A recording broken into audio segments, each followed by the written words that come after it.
المدينة وين نروح بحالنا. باب زکاة۔ آج کے درس میں ان موضوعات کے بارے میں بیان کروں گی۔ اموال زکوٰۃ اور زکوٰۃ کن لوگوں کو دی جاتی ہے۔ الحمدللہ رب العالمین والصلاة والسلام علی سیدنا محمد وعلی آلہ وصحبہ الطیبین الطاہرین للہ تعالی۔ میں دعا کرتی ہوں کہ آپ جس جگہ میں ہیں خیریت سے ہوں گے۔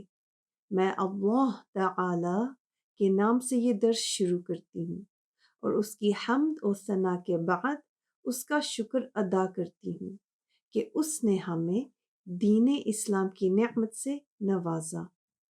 فصل اموال زکاة، وہ اموال جن پر زکوٰۃ لازم یعنی فرض ہے۔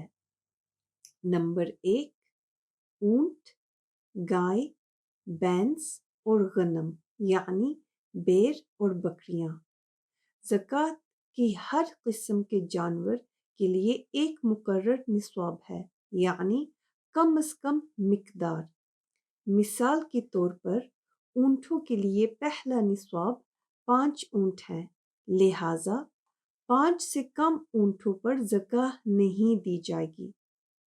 اونٹوں کا دوسرا نصاب 10 اونٹ ہے، لہٰذا اگر کسی کے پاس 5 سے لے کر 9 اونٹ ایک قمری سال کے لیے ہوں تو وہ 5 اونٹوں کے حساب سے ہی زکوٰۃ دے گا، یعنی وہ ایک بیر دے گا، اور اگر اس کے پاس 10 سے لے کر 14 اونٹ ہوں تو پھر وہ 2 بیریں دے گا، لیکن 25 سے لے کر 30 اونٹ ہونے پر وہ زکوٰۃ میں 1 سالہ اونٹنی دے گا۔ گائے کا پہلا نصاب 30 گائیں اور بکریوں کا 40 بکریاں ہیں، اور سونے کا نصاب 20 دینار ہے، اور چاندی کا 200 درہم، اور اموال تجارت کا نصاب سونے اور چاندی کی طرح ہے۔ اس کی تفصیل آگے جا کر بیان کی جائے گی۔ نمبر 2، دونوں نقد یعنی سونا اور چاندی، چاہے وہ زمین سے نکالے گئے ہوں یا کہ زیورات اور سکوں کی شکل میں ہوں، اور اس میں رائج الوقت کرنسی بھی شمار ہے۔ موجودہ دور میں کرنسی پر دی جانے والی زکوٰۃ کا حساب چاندی کے نصاب کے مطابق کیا جاتا ہے، یعنی 600 گرام چاندی کی حساب سے، جیسا کہ 1 گرام چاندی کی قیمت اگر 60 روپے ہو تو پھر چاندی کے لحاظ سے یہ 36,000 روپے بنیں گے۔ لہٰذا اگر کسی کے پاس 36,000 روپے ایک قمری سال کے لیے ہوں تو وہ ان کا 40واں حصہ زکوٰۃ میں دے گا۔ مثال کے طور پر اگر کسی کے پاس 1 سال کے لیے 1,00,000 روپے ہوں تو پھر وہ 2,500 روپے زکوٰۃ دے گا۔ یاد رہے کہ زکوٰۃ صرف رمضان میں ہی نہیں دی جاتی، بلکہ جب بھی نصاب پانے کے بعد 1 سال مکمل ہو جائے تو زکوٰۃ دی جائے گی۔ نمبر 3، اناج جیسے گندم، جو، چاول اور چنے، اور پھل جیسے کہ کھجور، کشمش اور زیتون۔ امام ابو حنیفہ کے مطابق اناج اور پھل میں زکوٰۃ کا کوئی نصاب نہیں، اور ان کا 10واں حصہ زکوٰۃ کے طور پر دیا جائے گا اس صورت میں جب ان کو پانی دینے میں کوئی معین خرچہ نہ کرنا پڑے، اور اگر ان کو پانی دینے میں کوئی خرچہ کرنا پڑے تو پھر 10ویں حصے کا نصف دیا جائے گا، یعنی 20واں حصہ زکوٰۃ کے طور پر دیا جائے گا۔ نمبر 4، ٹھوس معدنیات جیسے کہ لوہا اور پیتل جو پگھلتے ہیں اور